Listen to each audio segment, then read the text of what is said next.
कार्तिक मासरे एमती गोटे दिन अच्छी जो दिन जदि आपण मैंने शिवंकर पूजा करती घरे हो कि कौन मंदिर रे जाइकी पूजा करती ताले आपणकर प्रत्येक मनस्कामना निहाती भाव में पूर्ण हम से दिनटी कौ दिन जानती बड़ ओषा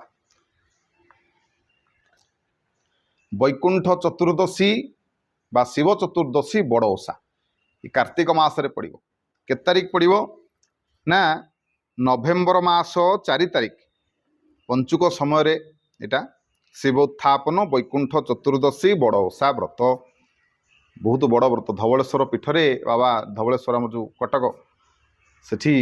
बहुत भिड़ हुए बड़ ओषा बहुत धूमधाम से पालन हुए तेणु निश्चिंत भाव में सेठी जाइकी दर्शन करने कथा आ जो मैंने बड़ ओषा व्रत आरंभ करेंगे से पीठरे जाइकी शेष करेंगे तेबे यही दिन खास करके जो बड़ ओषा दिन कौन खाइबेनी ना बिरी खाइबेनी बिरी रे तैयारी थिबा जे कोन जिनिस जेमति कि बरा आमे खाउचंती सबदिने बरा खाइबे ना तेणु ये जो चतुर्दशी व्रत ये जो बड़ ओषा दिन आपण माने निहाती भाव में शिवंकर ये बड़ ओषा व्रत मानसिक करिकी पालन करंतु नचेत यदि व्रत पालन करें ताहले कौन मंदिर कौन शिव मंदिर जाइकी चतुर्दशी तेणु निजर मन कथा मनस्कामना भगवान को जनातु जेतिकी पारिबे सेतिकी निश्चिंत भाव में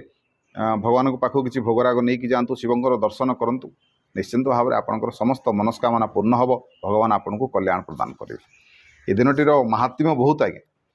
तेणु ये कथाटी मानतु दर्शन करंतु अनेक पुण्य आपन को मिल वीडियो भल लगे वीडियो को लाइक करेंगे शेयर करेंगे चैनल को सब्सक्राइब करने को अनुरोध रही जय जगन्नाथ जय शिव शंभु।